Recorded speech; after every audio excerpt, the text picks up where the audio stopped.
Well, welcome back, and thanks so much for being with us here on Morning Live as we continue with our focus this morning, which is, of course, on the water crisis across South Africa. Now, it's almost a year since a deadly cholera outbreak was recorded in Hammanskraal, north of Pretoria, that resulted in many fatalities. But since then, the Tshwane municipality has continued to grapple with aging water infrastructure, a damage of bulk water supply pipes and water outages, leaving residents with inadequate water provision. Now, in an effort to ensure a healthy supply of water to Hammanskraal residents, the municipality recently announced plans to upgrade the Rooiwal wastewater treatment plant. And to talk to us more about some of what the city has been doing to address the water challenges, we're joined virtually now by the Executive Mayor of Tshwane, Cilliers Brink. Thanks so much for your time, Mr. Mayor. Welcome to Morning Live. Good morning. Great to be with you. So, if you could just take us through your assessment as the Tshwane Metro of the water situation, what would you say have been some of the achievements, especially in providing water to your residents? So the first point is just to assess what our water problem is all about. The first point to make is that we are dependent largely on bulk suppliers such as Rand Water to get our bulk water. And what they're telling us is that the Vaal Dam is over abstracted and that they're under a great deal of pressure, and that the Lesotho Highlands project, which has always been the great hope of water supply for Gauteng, is delayed. And so we have to look at the other aspects down the pipeline, if I can use that metaphor. The second aspect is then water distribution from the reservoirs of municipalities, where we receive it from Rand Water, Magalies Water, and so forth, to households.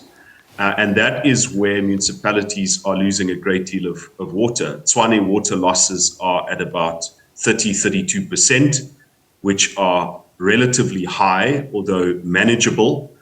And then the last point is where water is used in the households.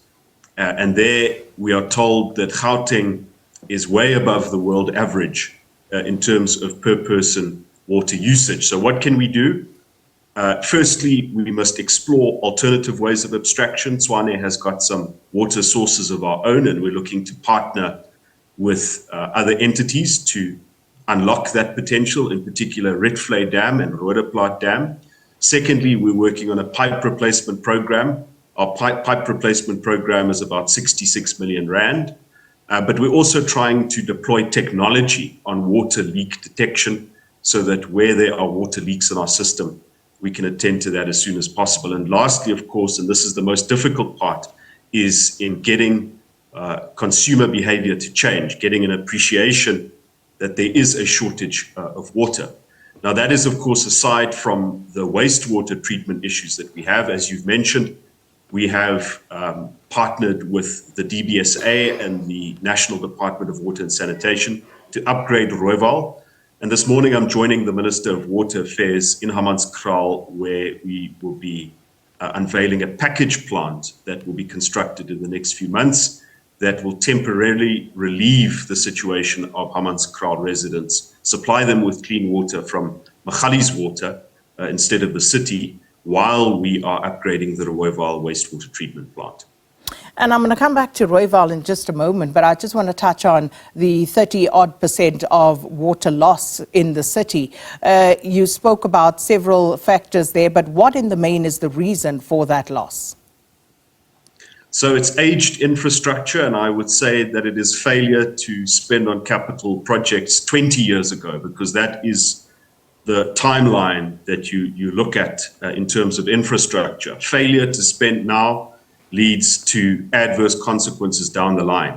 I should just say that this is not a uniquely South African problem. I was reading the other day that Thames Water, which supplies most of the United Kingdom, is in a similar situation where they simply can't source the capital in order to do the replacements of water infrastructure. And so water leaks is in that range. But there are definitely things we can do. Our approach in the past has been to do these massive pipe replacement projects. But because we don't have the money and we lack the credit worthiness to raise a large sum of money at any given time, our focus is now more on using technology to determine which parts of the water network are old, are compromised. Many of the leaks that cost us water, that lead to non-revenue water, you can't even see. It's not even something that bubbles up. It's something that breaks and leaks underground and then causes a great deal of damage. Now, I must admit to you, we are not in a position where if you complain about a massive water leak on our system, the city is there immediately to fix the situation. And that frustrates residents. And that causes also distrust when we try and encourage residents to use water more sparingly. But we have made a few critical decisions that will enable us to move quicker on big water leaks, including a centralized team that will look at water leaks, as well as partnerships to deploy motion detection technology so that we know about leaks before they're about to happen and then can attend to them as soon as possible.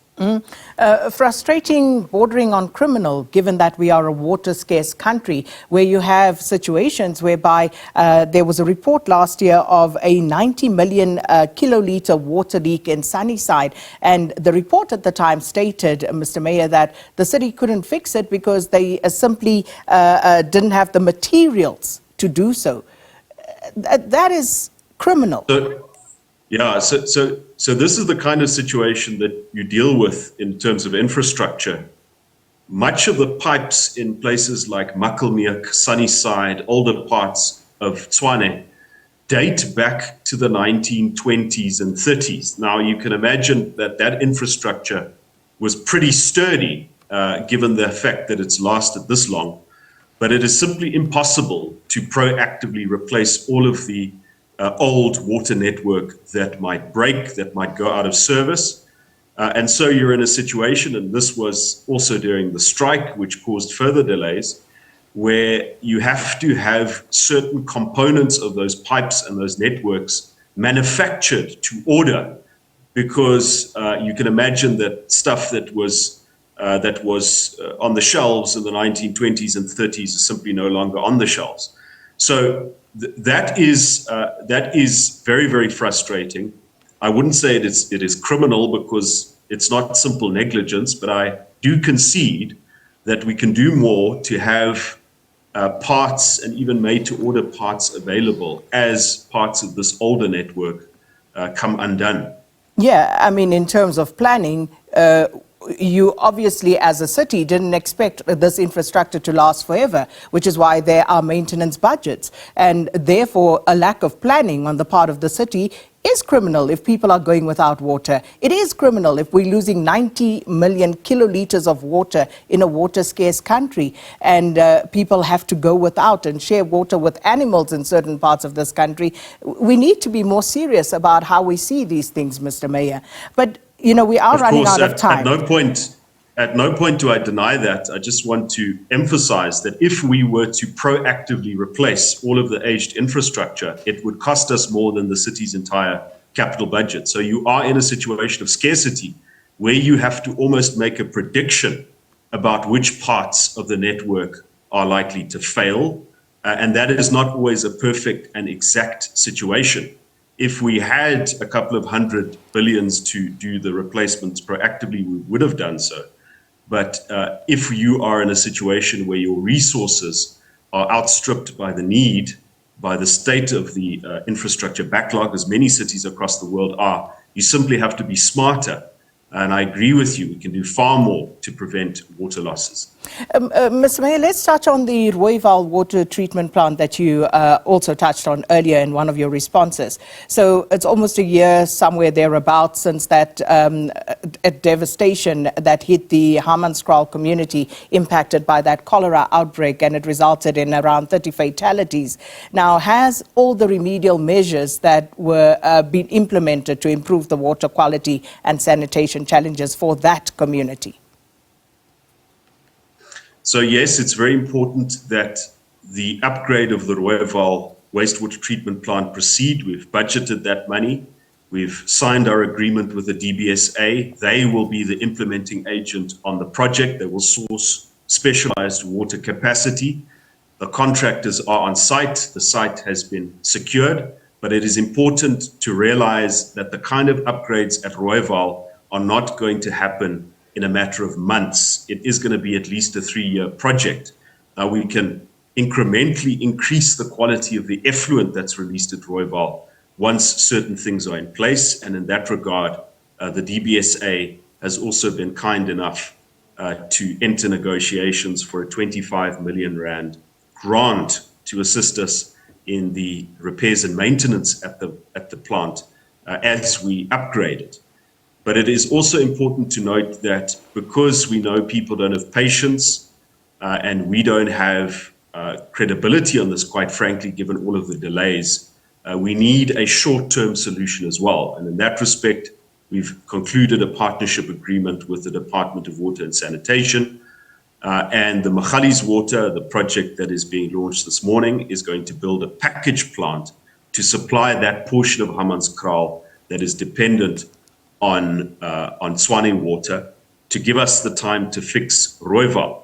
Now, again, I understand that people want commitments, they want timelines, but I think this is an important breakthrough, the fact that the sod turning can happen today.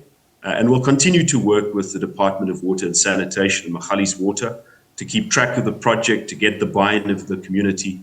But I can confidently tell you that more is happening and more effectively in respect of Hammanskraal water than has happened in the past 20 years.